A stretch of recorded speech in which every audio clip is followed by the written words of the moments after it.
आता शिक्षकांच्या संदर्भातील अत्यंत महत्त्वाची बातमी। नववर्षात 4.5 लाख शिक्षक बिनपगारी राहण्याची शक्यता आहे। प्राथमिक, खासगी, प्राथमिक, माध्यमिक आणि उच्च माध्यमिक शाळांवरील शिक्षकांच्या पगारासाठी पैसा नसल्याचं समोर आलंय आणि त्यामुळे राज्यातील 4 ते 4.5 लाख शिक्षकांना डिसेंबरच्या पगारासाठी नववर्षात काही दिवसांची वाट पाहावी लागणार आहे। तर नववर्षामध्ये 4.5 लाख शिक्षक बिनपगारी राहण्याची शक्यता वर्तवली जाते। प्राथमिक, खासगी प्राथमिक, माध्यमिक आणि उच्च माध्यमिक शाळांवरील शिक्षकांच्या पगारासाठी निधी नसल्याचं आता समोर आलेलं आहे आणि त्यामुळे राज्यातील 4 ते 4.5 लाख शिक्षकांना डिसेंबरच्या पगारासाठी नववर्षात काही दिवसांची वाट पाहावी लागणार आहे। या सगळ्या संदर्भात प्रशासन आणि सरकार नेमकं काय मार्ग काढणार हे पाहावं लागेल।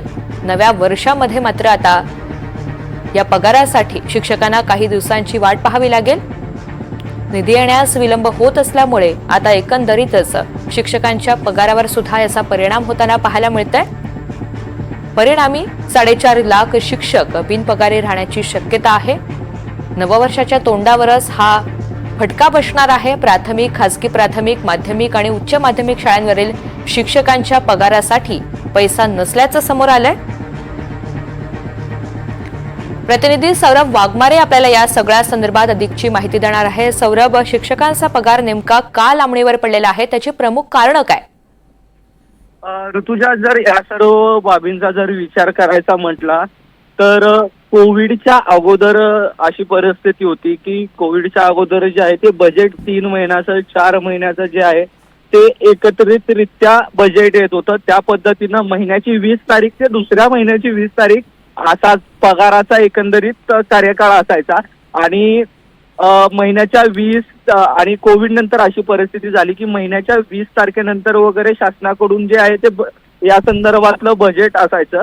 सध्याची परिस्थिती अशी आहे की जिल्हा परिषदेचे जे अंतर्गत येणाऱ्या ज्या शाळा आहेत, त्या माध्यमिक असतील, खासगी असतील, प्राथमिक असतील, या सर्व शाळांमध्ये साधारणतः 22,000 शिक्षक जे आहेत ते कार्यरत आहेत आणि अडचण एकंदरीत अशी येते की सध्या तुर्तास शासनाकडून असं कोणतंही या 25 तारखेपर्यंत नव्हे तर 26 तारखेपर्यंत कोणतंच बजेट जे आहे ते शासनाकडून आलेलं नाही।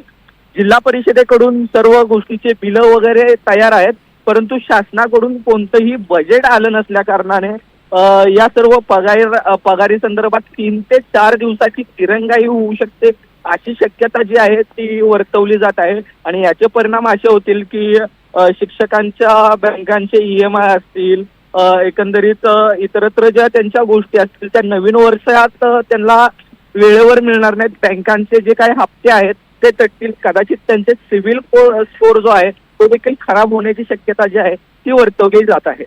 ऋतुजा, निश्चित। सौरभ, धन्यवाद सविस्तर माहितीसाठी।